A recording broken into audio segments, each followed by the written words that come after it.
nekdo zdaj posluša ta podcast, pa se mogoče sprašuje, kaj bo zdaj odnesel tega podcasta, kaj bi bila tista ena misel Sobo si za spravi. soočenje z zlom. Ja, saj, kaj če ti vojna raznese sobo.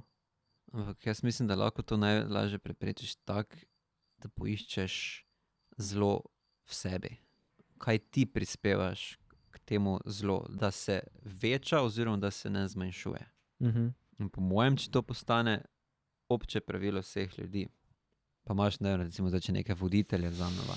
Kaj če bi zdaj Netanjahu enostavno v nekem trenutku, kaj če ne bi jaz zdaj tega počel? Ja. Zveni se, zgleda nemogoče, ne? Ampak zgolj zato, ker ne išče v sebi, ne sprašuje se o ničem. On prepusti se toku svojih želja, svojih hotenj, pohlepa po neki moči in vsega tega.